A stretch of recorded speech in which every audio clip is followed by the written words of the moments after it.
studio za Baraza Media TV hapa Montreal, Canada. Tumefanikisha tena kuwa na invité mwingine ndani ya studio zetu, ni Pasteur Ngoma.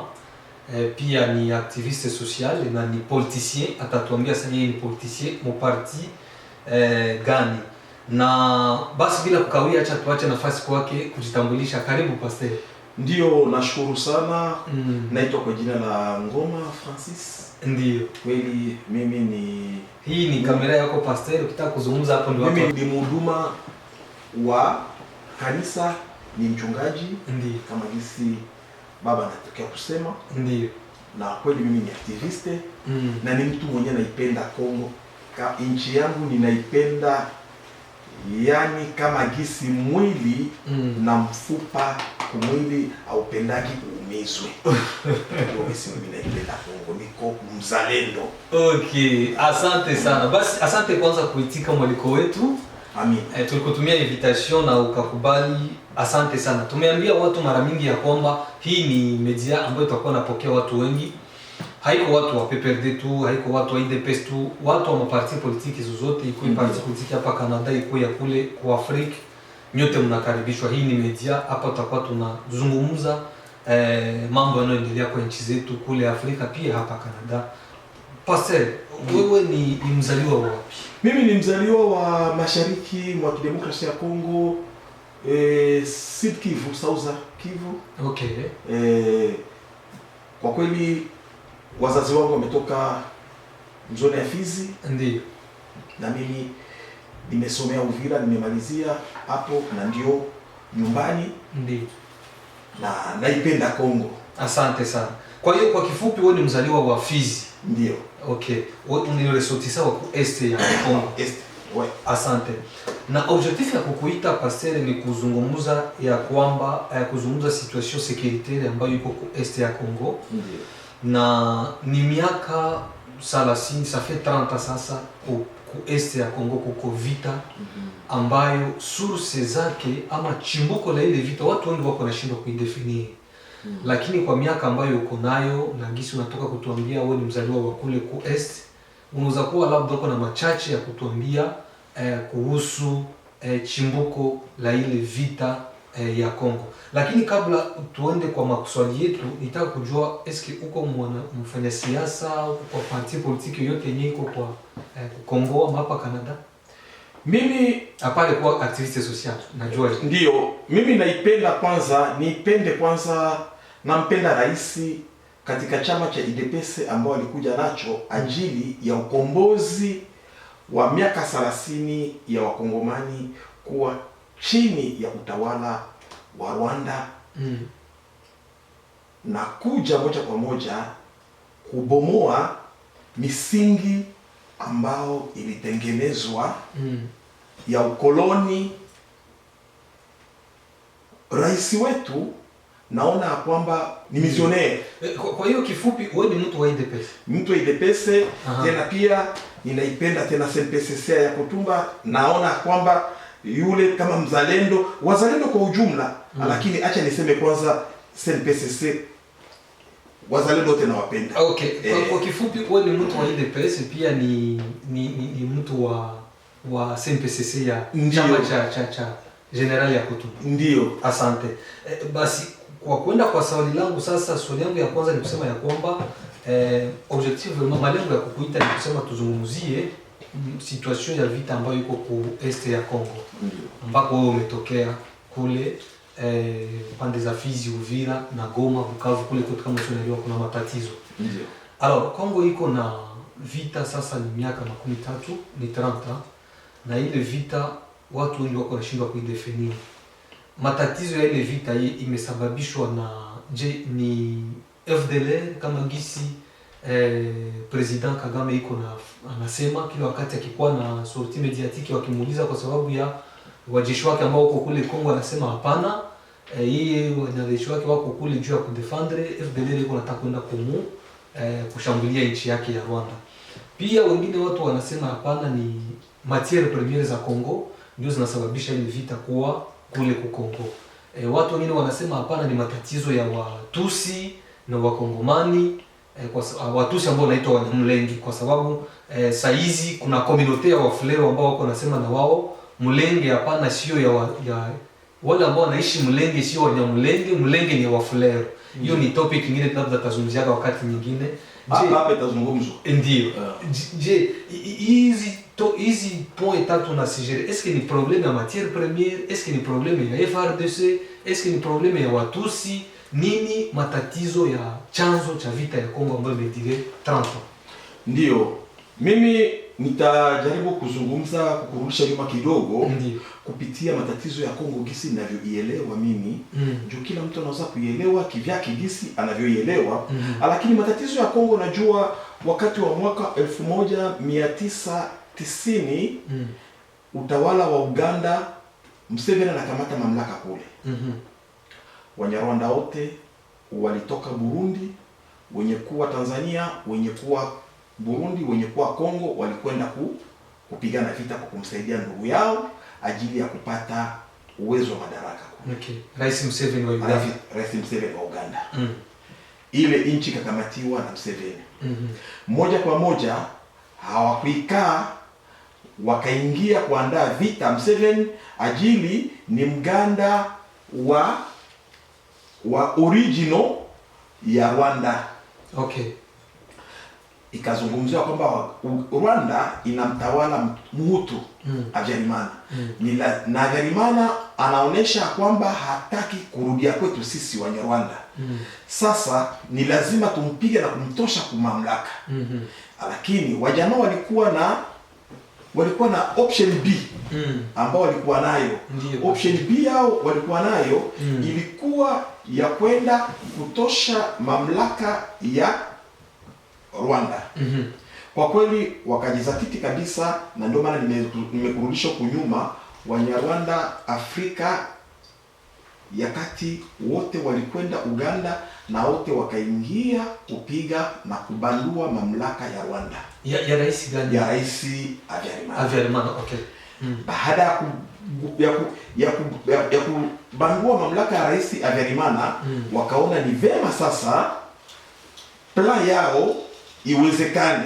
Kwa kwenda kufanya nini? Kwa kung'oa mamlaka ya Mobutu.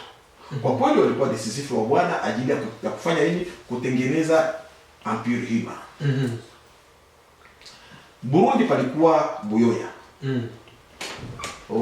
Uganda palikuwa Museveni. Na moja kwa moja Wakagame walikuwa ni wafanyakazi wa Museveni. Okay. Juu ndio wenyewe walimsaidia Museveni kutawala. Alikuwa ni waziri wa mambo ya, alikuwa ni waziri ministre wa defense. Kagame. Documentation yote, intelligent yote ilikuwa mikononi mwake. Kwa hiyo anaijua Uganda kama gisi unaweza kuingia mchumba chako na ukatoka ukaingia chooni hata kufungwa macho. Basi moja kwa moja wakatengeneza plan B. Plan B itakuwa aje?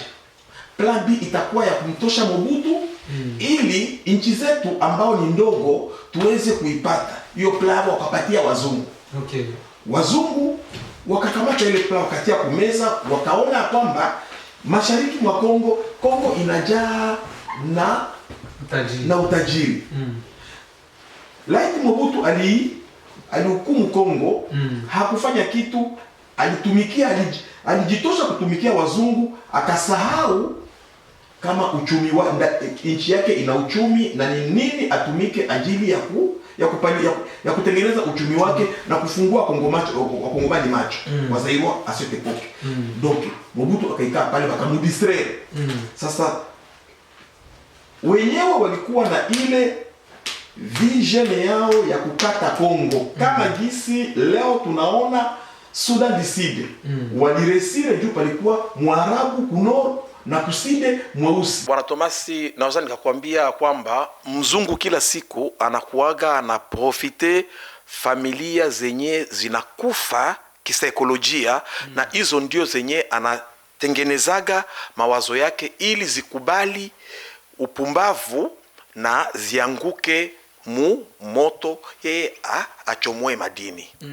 Na Kongo katika wakati hiyo, Kongo yetu rais tulikuwa naye kweli, ni rais ambao alikuwa anaogopewa, alikuwa machachari, lakini machachari alikuwa nayo, alikuwa anaogopewa, lakini sisi raia lakini sisi raia tulikuwa tunajisikia kale ka amani ka kulala, lakini hatukukuwa na mfano wa kuitwa wala wa kujibeba, wa kujua uchumi wa nchi yetu, wala nchi yetu inaweza kupata barabara lini, wala nchi yetu inaweza kupata maendeleo lini. Yani tulikuwa mu distraction, na hiyo distraction njo enye mzungu anatafutaka zaidi sana. Akiona peple enye iko mu distraction, ni peple enye kosawa, peple enye nakufa.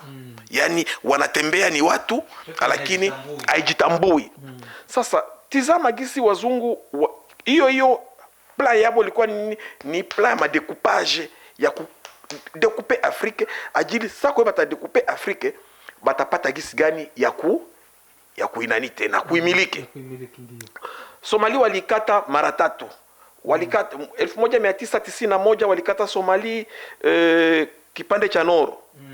Wakakata Noro Este, Weste, Noro Weste na Este na Side, njo leo enye iko Mogadisho. Ambao unaona Al-Shabaab wanapigana kila siku hapa na hapa. Sasa wazungu waliresire kupitia nini? Wakati sisi wanatupatia distraction fulani, hatutizami maswala ya mambo yetu, siasa yetu, tumelala aje na tumeamka aje. Juu mwananchi anatakiwa kujua nchi yake imelala aje na imeamka aje. Hiyo historia unatupatia pase, je, ni ndio chanzo ya matatizo ya Kongo na kuonesha juu unajua nyumba ya mwenzako, upepo ukija, ukichomoa manjanja ya mwenzako, mabati ya mwenzako, na waza nafikiria na wewe utatizama kama yako upepo inakaza au haikazi. Sasa moja kwa moja nikafikia kuambia kwamba wakati Rwanda walikataa kuikaa pamoja na ndugu yao Habyarimana, alikuwa ameshakubali waingie, yani wamalize mambo yamemalizika Arusha, kuingia kufika Rwanda wakamripua, akafa. Story ya Wahutu ikaanza genocide. Katika ile genocide ambao ilipitika Rwanda, nchi yetu ikafanya nini? Kupitia Umoja wa Mataifa unasema kwamba huwezi kumfungia mkimbizi kukimbia na wakati anauawa. Ni lazima umpatie hifadhi. Sasa nchi yetu kuliko ikamate wale wakimbizi, iwaweke hata kilomita 800, 700, ikaenda kuwaweka mpakani. Mkimbizi hawezi kuwekwa mpakani. Mkimbizi kuwekwa mpakani, ile yote ilikuwa ni nini? Ilikuwa ni chanzo kenye waliona wakitia kilomita 800 hatutapata, yani lengo letu hatutafika kwenye liko, juu mkimbizi atatoka kilomita 800 aje ya miguu kuja kupigana Rwanda. Lakini walimweka pale ajili palikuwa lengo fulani, plani fulani, ni lazima tumweke hapa juu huyu apate gisi gani ya kuja kuatake hii Kongo. Na sio huyo mtoto akuko ajai chungu, mama yake iko chini ya chungu. Rwanda hakuwa na uwezo, alikuwa ngaliki na miaka 2 anatoka kukamata Rwanda. Sasa hiyo miaka 2 Rwanda, nchi kama Kongo angepata logistique aje ya kupigana na Kongo hadi mpaka kufika Kinshasa na kupanga serikali. Kwa hiyo mama alikuwa chini ya chungu. Na mama ni nani? Mama ni nakamata les occidentaux. Ndio walimsupport Marekani. Acha nimseme nani, Clinton. Maana katika utawala wake ndiye wenye umesambaza Kongo. Na ni lazima tuseme, ni story katika kila mkongomani yote anajua. Kongo ikaanza kupigwa. Na Kongo kuanza kupigwa, Kongo ilishimama, ni kitu gani kinatuingililia?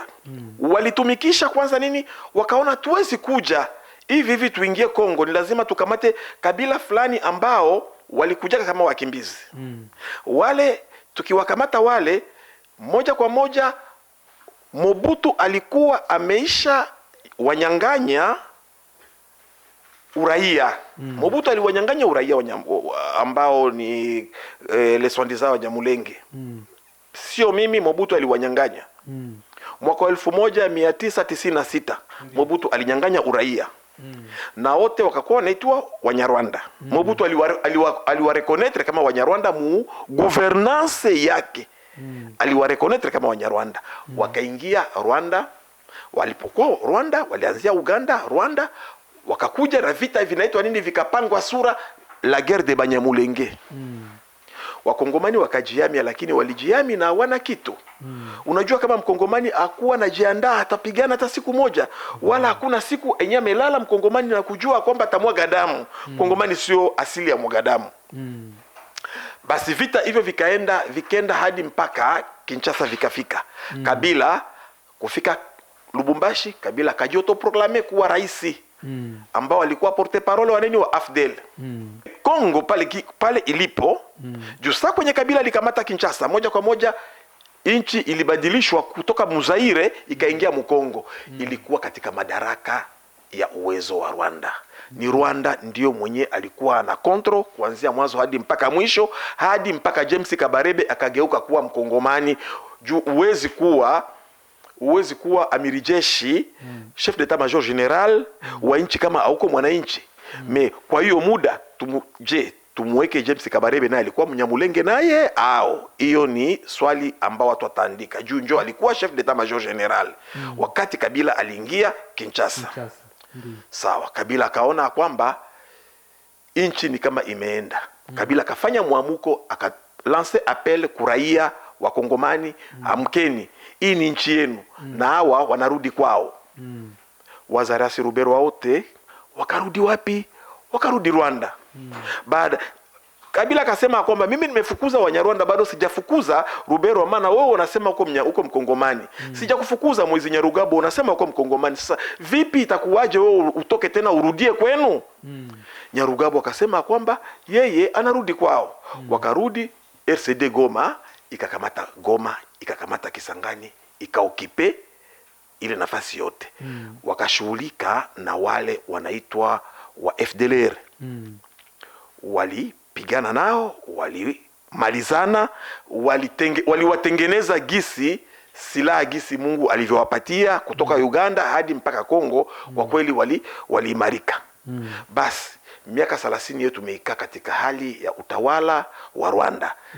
Kabila mzee wakamuua. Baada ya kumuua Kabila mzee, ikabidi huyu ambao anaitwa ni mtoto wake akaja kukamata mamlaka.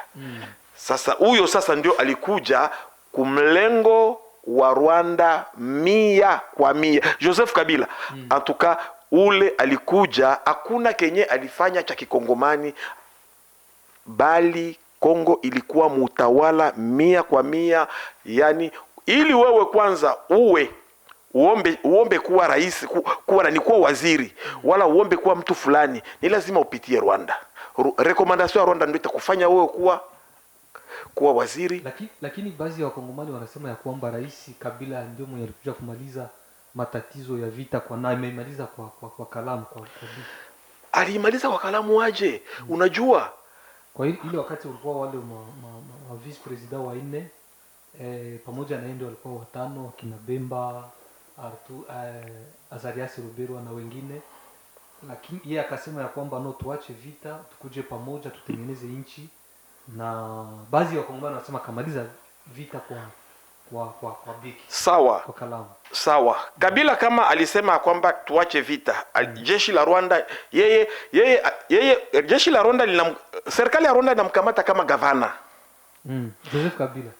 Serikali ya Rwanda imkamati kama rais, inamkamata kama gavana wa Kongo. Okay. Inamkamata kama gavana wa Kongo, ni gavana wa Kongo kwa kulinda masilahi ya Rwanda. Sauvons le Rwanda au Congo. Okay.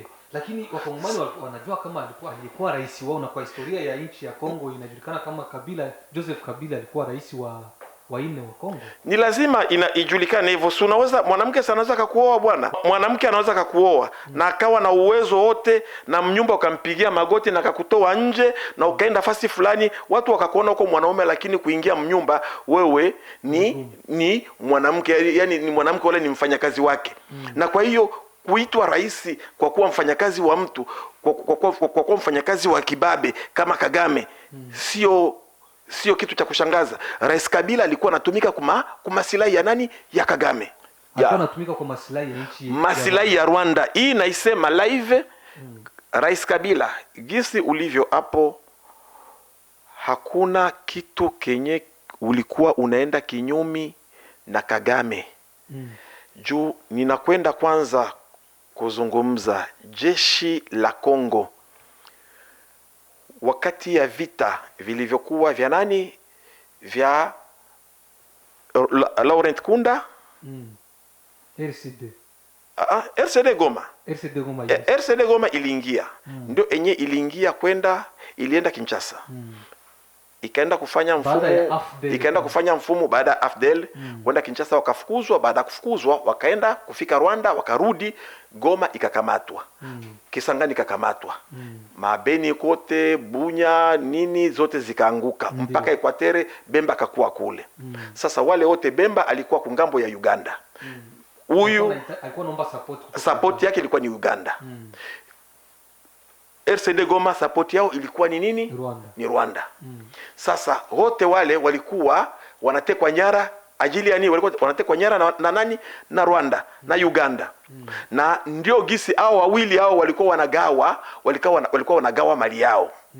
Walikuwa wanaigawa Kongo. Hao wawili maana unamaanisha Uganda na Rwanda walikuwa wanaigawa Kongo. Yaani ukamate kwanza Uvira yenyewe kwa wakati kunyakati zile ilikuwa inatoa ngapi?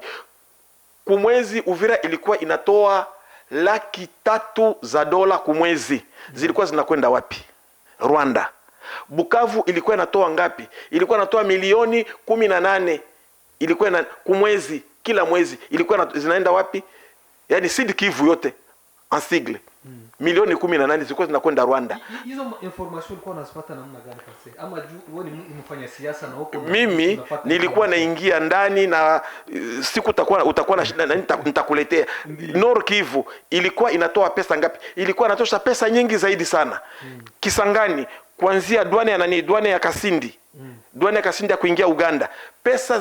Pesa walivuna Kongo walivuna ilikuwa ni shamba la bibi. Na kwa nini hizo pesa zilikuwa zinaenda Rwanda na Uganda? Ajili Rwanda ndio ana jeshi, na jeshi lilikuwa la Rwanda, na Uganda ndio alikuwa na jeshi lake Kongo. Administration yote ilikuwa ni ya Rwanda. Kwa hiyo mtu akifungwa anakwenda Rwanda, anapelekwa Rwanda. Anaweza kufungwa hapo, anafungwa Goma, anapelekwa Rwanda. Kama ikikuwa ni wale wanani wa Zarias Rubero walikuwa wanakwenda kufungiwa Rwanda. Wabizima Karao wanakwenda kufungiwa Rwanda. Wa Mozi Nyarugabo wakiwa wanapakiwa matatizo ni Rwanda. Wengine wanakwenda Uganda. Sasa Kongo ilikuwa ni shamba la mwenye nguvu, ndiye anakwenda kuchuma. Yaani ni kama shamba linatiliwa hapo hivyo, kisha unatia, inatakiwa uje na simba ndio yaani ukija na mbuzi utaliwa na mbuzi yako yote, mnakwenda. Sasa ndio Kongo gisi ilivyokuwa. Hiyo ndio historia imesababisha vita kuwa kwa muda wa miaka 30. Hii vita ilisababisha, ndio vita ambao ilisababisha katika hii miaka 30 Wakongomani hawakujijua na nafasi walipo. Wakongomani hawakujijua na nafasi walipo. Unajua mtu akishakuwa na silaha inaomba patoke mtu mwenye atakuja na tripu ingine ya zaidi ya silaha, pia na aje na silaha kwa kuweza kupiga ile silaha yenye iko ili na kuwafanya kuona. Baadhi ya watu zaidi Wakongomani wanasema ile matière première, utajiri ambao kule kupartia na kusababisha pia vita kuwa kule. Na serikali ya Rwanda, serikali ya Kongo iko na shutumu serikali ya Rwanda kama hiyo ndio inasababisha matatizo ya vita kuwa kule. Lakini rais wa Rwanda Kagame amesema ya kwamba kama wanajeshi wake wako huko kwa kufanya usalama wa nchi ya Rwanda, kwa sababu FDLR iko na watatiza. Je, ni kweli FDLR inaweza kuwa iko na tatiza Rwanda na kufanya Rwanda kwa katika wasiwasi? Rwanda ni mongo. FDLR enye anayoizungumzia ni colta, ni kobalte, ni madini. Madini yale anayoyaiba ndio ambao inaitwa FDLR. Hasa tuone kwanza FDLR mwenye ametoka Rwanda mwaka 1994 akiwa na miaka 50. Baada mpaka leo hivi tuko katika miaka 30. Yani anakuwa na miaka 80 ans. Eske huyo mzee wa miaka 80 mwenyewe anachukua silaha kuibeba na naumwa kifua kikuu, kitundu, yende akapigane Rwanda? Unaona kama hiyo inawezekana? Hiyo haiwezekani. Rwanda ni lazima, pale ndio panatengeneza utajiri. Mafuta, maziwa ya Rwanda inatoka ni katika udongo wa Kongo. Na kwa hiyo ukiona Rwanda anaacha Kongo, ujue ya kwamba ni nguvu ya bwana Rais Tshisekedi ambao amekwenda kungazi za juu, zile ambazo alikuwa anaingia kula nao.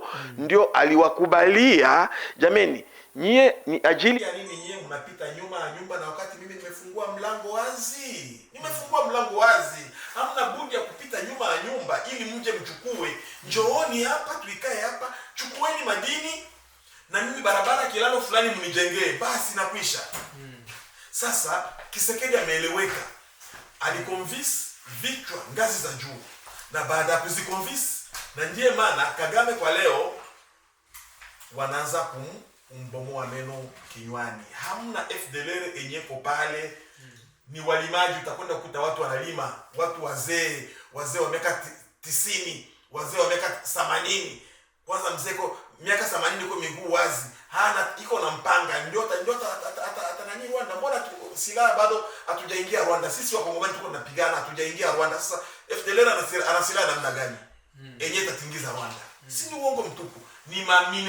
Ni maminere ya Kongo ndio enye Rwanda inampatia Rwanda kuwa na nguvu. Pesa zetu zinampatia Rwanda kuanza kuingia visit Rwanda. Ni pesa zetu. Rwanda inakuwa nafanya vitu vyote, ni pesa zetu, ni pesa za Kolta. Rubaya ni premier producteur ya Kolta enye inatosha, iko na au moins 40% ya Kolta ya monde mzima. Yeye ndio mwenye iko natoka. Niambie mtu mwenye ana Kolta kwake. Rwanda nawaza akiwa na utajiri, sijui kama ni utajiri wake, sijui kama unaweza kuwa na 0.5. Akiwa na mahindi sijui, kama akiwa na viazi Ulaya kiviringo sijui, lakini hiyo Kolta anatoka wa kwanza mkolta anaitoa wapi? Kwa hiyo kama nikikuelewa unasema ya kwamba hakuna FDLR ambayo Rwanda iko natafuta. Hamna FDLR yenye Rwanda iko natafuta. Uongo mtupu. Ni utajiri wa kuiba mali ya Kongo. Ni lazima kweli iwekwe. Na kwa nini sasa Rwanda nchi ndogo kuliko Kongo? Sasa Rwanda inaendelea kutatiza Kongo kila wakati. Sawa. Rwanda inaendelea kutatiza Kongo ajili ya nini? Imekula na vigogo. Mtoto wako kwa ajaye chungu, mamake kwa chini ya chungu. Rwanda amekula na Umoja wa Ulaya. Umoja wa Ulaya ulimtumikisha Rwanda kwa kuweza kuchukua mali yetu na kuweza kutekeleza hoja za Rwanda, ili uje kuiba nije kuiba kwako. Na wewe ukisema nimemkamata mwizi, na watu wanasema umemuonea, na wasikusikilize wewe, inaonekana kuna kitu kiko nyuma yangu ambao wewe kinakufunga kinywa na kinakuonesha mpanga hapa, ukienda vibaya utakatika. Kama sikosei, kwa utawala wa Joseph Kabila, rais wa Kongo, kuna operation ambayo ilikuwa inaitwa Operation Amani Leo. Ndio. Mwaka wa 2015 kama sikosei, kulikuwa program ya kurudisha wale wa FDLR Rwanda. Ndio. Na wengi walikuwa wanapita, hata hicho kipindi kilikuwa wanapita kwenye Okapi. Ni redio ya Kongo ya zamani. Na walikuwa wanasema ndio turatashi, wanarudi nyumbani kwao, wanawapokea kule. Na ikaonekana kwamba wale askari wa Rwanda wenye walikuwa wanakuja Kongo kutafuta FDLR walirudi Rwanda, na kusema ya kwamba FDLR ndio kitu kilikuwa kinashangaza Wakongomani, kusema ya kwamba FDLR walikuwa wamerudi Rwanda, na askari wa Rwanda walikiaga kuwatafuta wakarudi, na wengine walikuwa wanapita kwenye ile kipindi wanasema ya kwamba turatashi. Na kwa nini sasa leo Kagame kujitokeza kusema ya kwamba matatizo yake yeye kujipata kama leo anaweza kuwa kwa nchi ya Kongo ni kwa sababu ya FDLR, lakini wewe unakanusha kusema ya kwamba si FDLR ni kwa sababu ya kuiba utajiri wa nchi ya Kongo? Ndio, FDLR, ile neno ya kutumikisha FDLR ni kama nini, ni lazima mtu sababu kwa kusema aje Kongo, na kwa kweli mwenye yuko Kongo majeshi yake iko na chimba kolta, majeshi yake iko na chimba dhahabu, majeshi yake iko na chimba kitu fulani. Sasa akikosa sababu niko Kongo tu, naenda Kongo jua kutembea. Sasa ulimwengu utamsikia nini? Ni lazima wale wenyewe wanamtumikisha wabosi wake waweze kumsikia na ulimwengu uweze kumsikia, atumikishe hilo jina FDLR. Hilo ndio linatumikishwa. Je, kwa kweli kienda watu si FDLR iko sehemu ambazo anazimiliki yeye. Kama anasema hizo FDLR ziko kusehemu anazozimiliki. Ni miaka ngapi Goma yanguke naweza tu hivi tunakwenda kwa mwaka mmoja na miezi tunatembeza. Lakini iko napigana Minembwe, iko napigana Ruchuru, iko napigana ngambo za Beni, iko napigana ngambo za Burega. Hiyo FDLR ni wangapi wenyewe wamejigawa kule kote, kuwafata kule Ubembe, kuwafata huku wapi, kuwafata kuwapi, na wakati unawaacha wako wapo karibu yako. Uko nao kumita 100. Yani unaiacha nyoka kumita 100, kisha unakwenda kuipiga kuku ku kilomita 10. Kuku yani ni mtu asiyekuwa na hatia, unamuuia bure, kisha unaacha kuku ambao iko kumita 100 na wewe. Yani FDLR iko ni nafasi ambao yeye anahukumu. Bado hajafanya, hakuna hata vita anavyovifanya na wale wa FDLR. Sasa hao FDLR wenyewe anasema wako. Jeshi la Rwanda ndio lina control security, control ya Kabila ilikuwa ni Rwanda. Mashariki security control ya Nord Kivu ilikuwa ni jeshi la Rwanda. Tunaingia nini immigration. Deo Rugwiza alizikwa Rwanda. Sawa?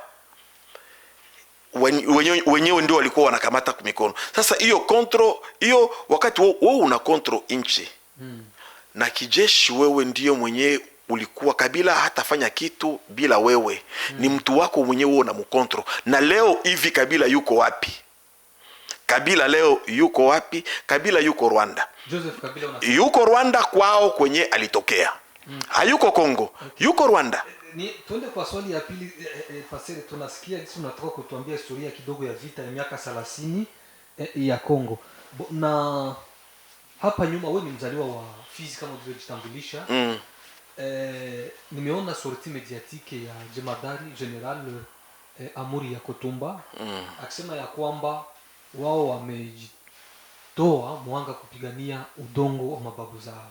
Ndiyo. Na amesema ya kwamba kwa sasa wanapata support kutoka serikali ya Kongo. Ndiyo. Na yeye ndio amepewa uongozi. Yeye ndio coordinateur wa wazalendo wote huku kuparti ya Est.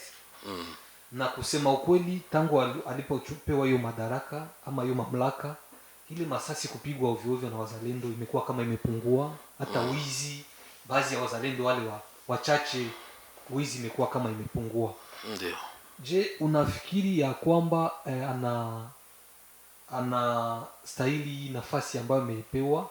Na wakati tangu wapewe hii nafasi, miji mingi, mavilaje mingi wako wanazirekupere wao wazalendo na FARDC ambayo ilikuwa imeshikwa na M23 na AFC M23, lakini wao wako ndio wanarekupere zaidi kwa mwayo plateau, milima ya Fizi ya Uvira, wako wanarekupere mavilaje mingi. Ndio.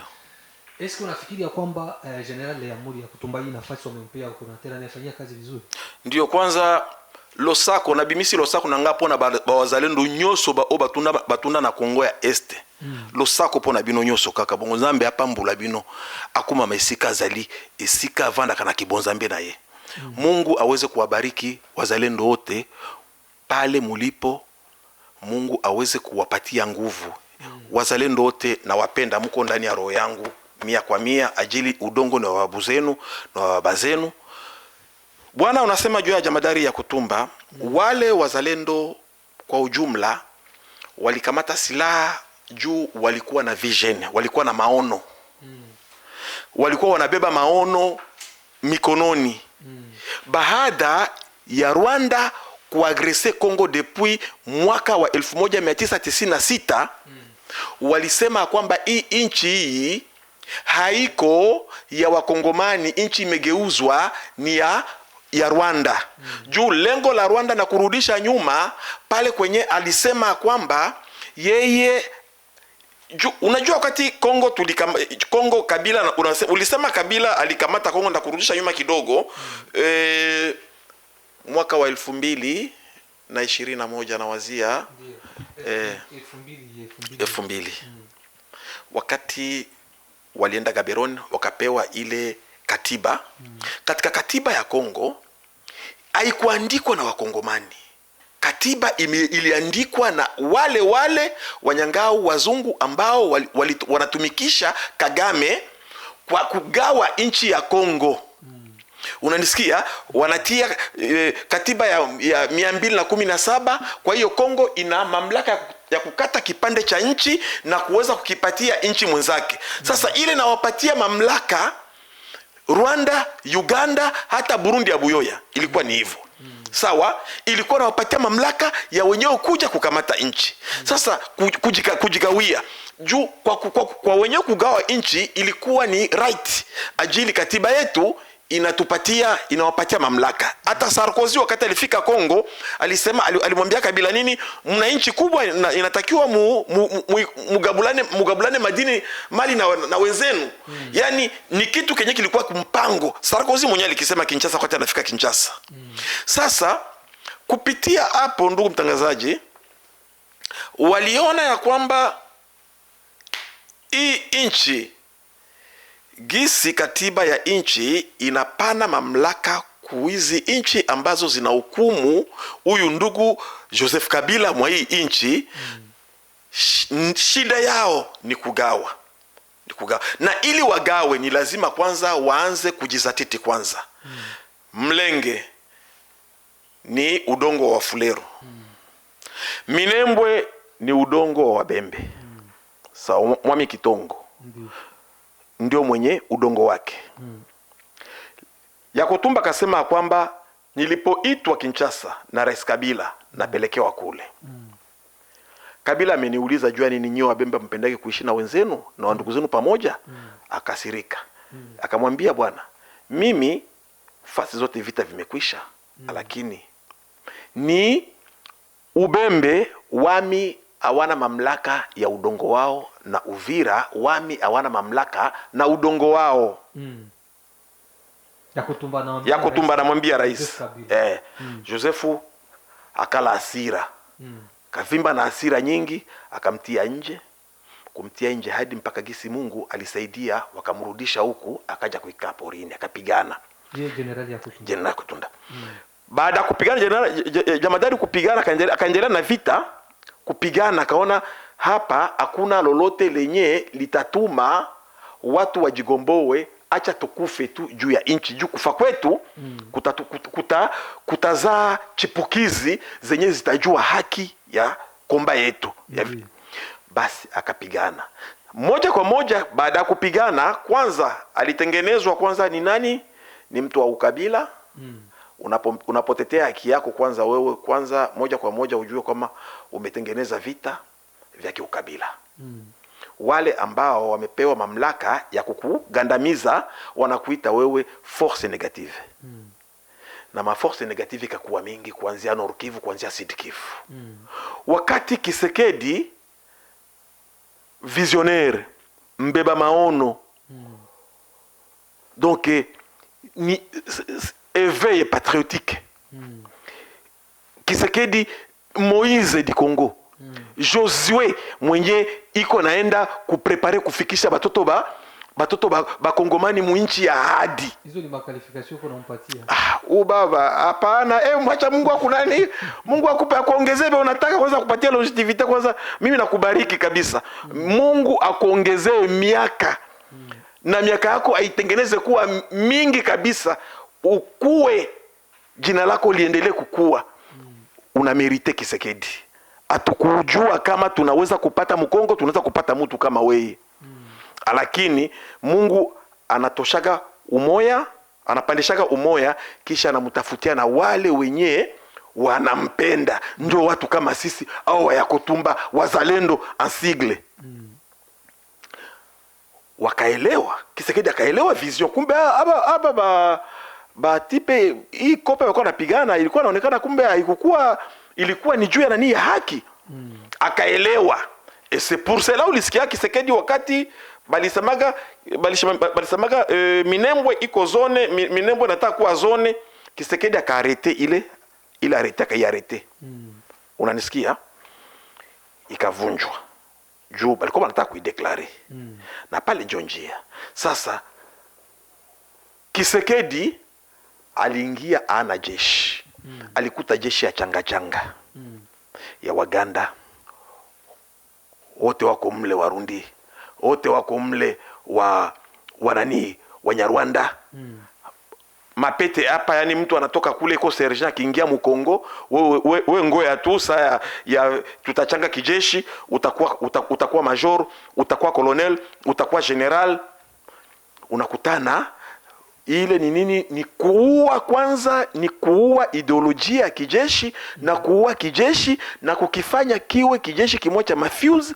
Pesa zio zinaingia, majina ya wanajeshi watu wako Rwanda, wajeshi wako Rwanda, lakini wanapokeaga Mkongo. Majina yao iko Mkongo wanapokeaga. Yani ilikuwa ni mafia. Hiyo desordre ilifanyiziwa hivyo ajili ya nini? Saa kumtawala mtu unatakiwa umtawale kwanza kisaikolojia. Uvunje kichwa chake asijitambue kwenye iko. Umtengenezee miziki mingi na umpe na pombe nyingi, anywe kabisa kila siku usiku, awe na lala miguu juu, anangoroma sawa kiboko. Akiamka usubuhi anakwenda kunywa chai na anaenda kukazi. Yani huyo mtu iko pale pale. Na ndio gisi walitutengeneza.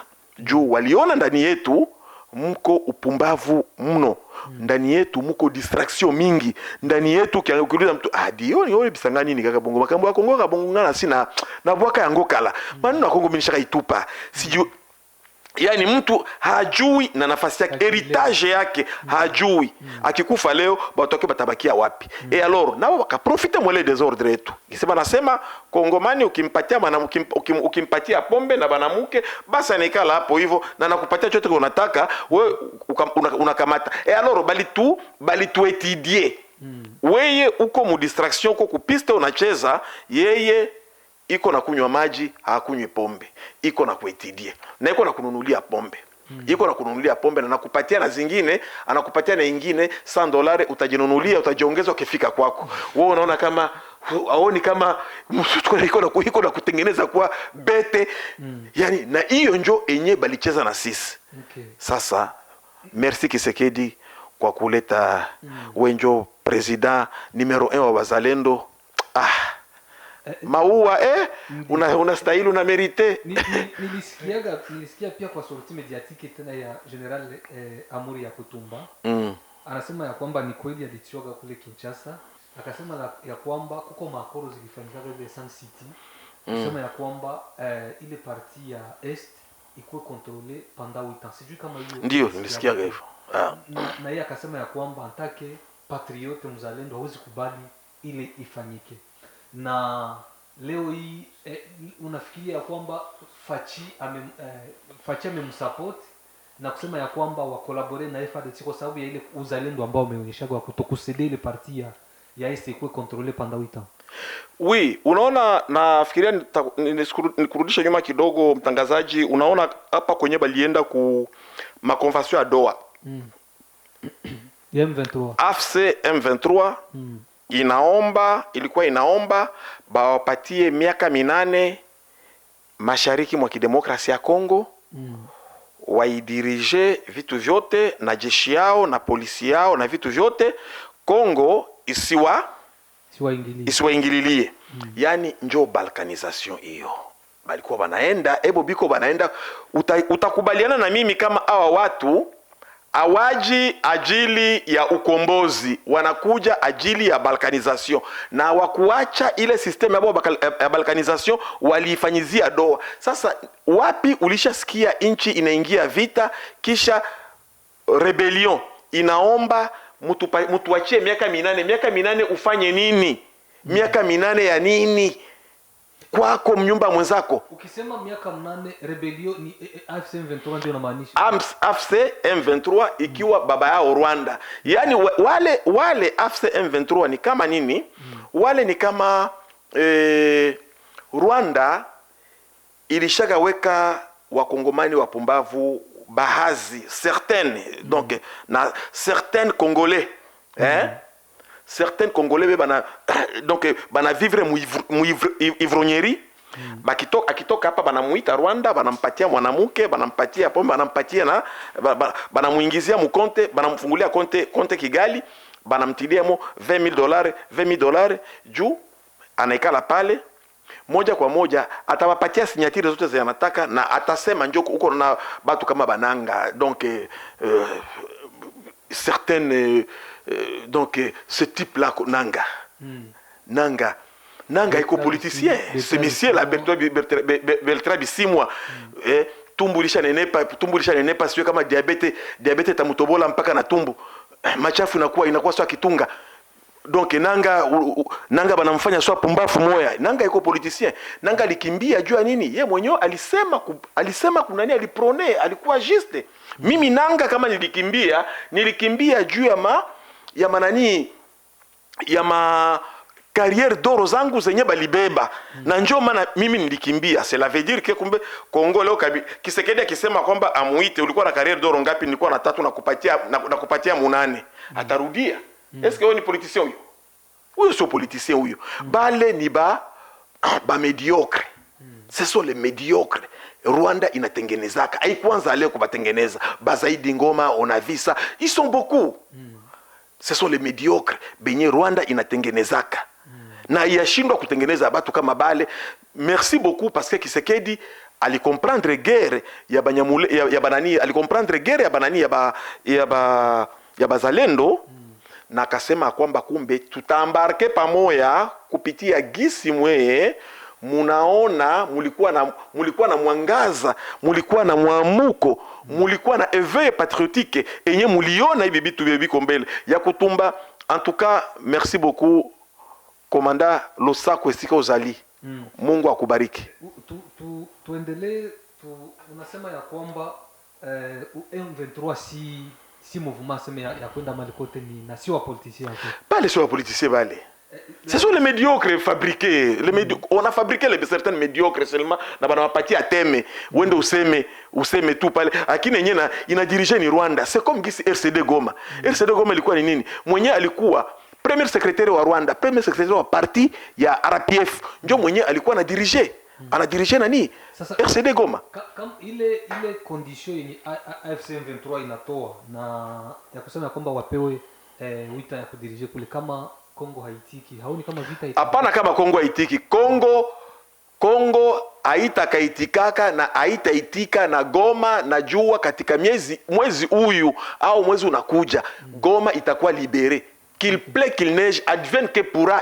Donc nous allons libérer quand même la ville de Goma et Bukavu. OK. Asante sana kwa hiyo majibu yako. Bon, President Fachi alisema ya kwamba yeye atamaliza hii vita na alianza kwanza kudenoncer Kagame kama ndio agresere wa Kongo kwa community international. Na wamefika kusaini mkataba wa amani USA, nafikiri uliona. Rais wa Marekani alikuwa pale, Donald Trump, na wengine marais wa Afrika, wa Burundi na wa Angola alikuwa pale. Na Kagame pia kasaini ile mkataba. Unafikiri hii mkataba umesaini italeta kweli amani? Lakini baadhi ya wakongomani wako wanasema ya kwamba Fachi ameupea wa Marekani wa matiere premier za Kongo, hakuna kitu wa Kongole watabeneficie kando na ile amani. Unafikiri ambao ima propos watu wako wanasema surtout wa politiciens wa opposants wanasema vile, unafikiri kuna ukweli wote huko mle ndani? Unajua Bafransa wakasema laisser les morts enterrer leurs morts. Tuache wafu wasike wafu wao. Ukiona mtoto we baba unapigana na jirani yako na mtoto wako anakuya kuliko jirani mweko anakupiga na anakuumiza na kutoa damu, mtoto wako anakuingiza na anakusindikiza na kichwa kingine eko. Jitizame vizuri mtoto, kama kweli mimi ndio nilimzaa, sio mimi ndio nilimzaa, haiko mbegu yangu. Na kama ikiwa ni ADN yangu, lakini huyu Mungu hakumunipa, ni shetani, ni shetani mwenyewe alinisaidia kumuzaa.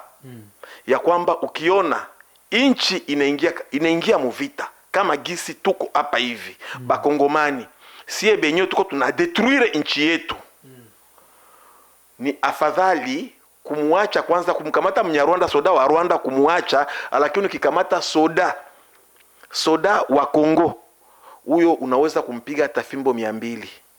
Ajili ninaweza kusema kwamba